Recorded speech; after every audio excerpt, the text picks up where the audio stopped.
చర్చిలో ఏం జరగాలి?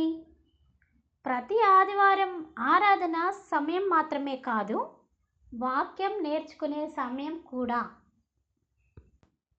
మనం విశ్వాసంలో బలపడాలి, కొట్లాడేదానికి కాదు. మనం సువార్తను ముందుకు తీసుకెళ్ళాలి, పనికిరాని మాటలను కాదు. శిష్యుల్ని తయారు చేయాలి, శత్రువులను కాదు. సంవత్సరాలుగా వారం వారం చర్చికెళుతూ విశ్వాసులు ఇంకా శిష్యులుగా తయారవ్వలేదు అంటే అర్థం ఏంటి? సరి అయిన బోధ జరగట్లేదు అని. సరి అయిన బోధ మీద బోధకులు శ్రద్ధ పెట్టాలి. నేను మీకు ఏ ఏ సంగతులను ఆజ్ఞాపించితినో వాటన్నిటినీ గైకొనవలనని వారికి బోధించుడి అని మత్తయి సువార్తలో యేసుక్రీస్తు ప్రభువుల వారు చెప్పారు.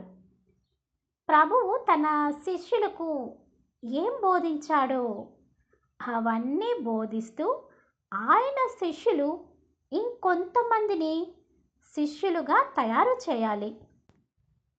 సంఘంలో సిస్టమేటిక్గా క్రమ పద్ధతిలో బోధ జరగాలి.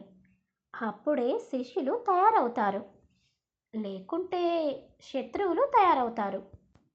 సువార్తీకరణ కోసం ప్రతి విశ్వాసి సన్నద్ధం అవ్వాలి, లేకుంటే పనికి మాలిన వాళ్ళు తయారవుతారు. పౌలు తిమోతికి 2వ తిమోతిలో ఏం రాశాడో గమనించండి. తిమోతి, నేను బోధించిందంతా నువ్వు నమ్మకమైన వ్యక్తులకు నేర్పించాలి. వాళ్ళు బోధించే సామర్థ్యం గలవారై ఉండాలి. ఎందుకంటే వాళ్ళు మళ్ళీ దాన్ని ఇతరులకు నేర్పించాలి అని అంటున్నాడు. సామర్థ్యం కలిగిన నమ్మకమైన మంచి బోధకులు స్థానిక సంఘంలో తయారవ్వాలి. ఇది సంఘ బాధ్యత. మనం ఏం చేస్తున్నాము? మన బోధకులు ఏం చేస్తున్నారు? మన సంఘంలో ఎవరు తయారవుతా ఉన్నారు? ఆలోచించుకుందాం.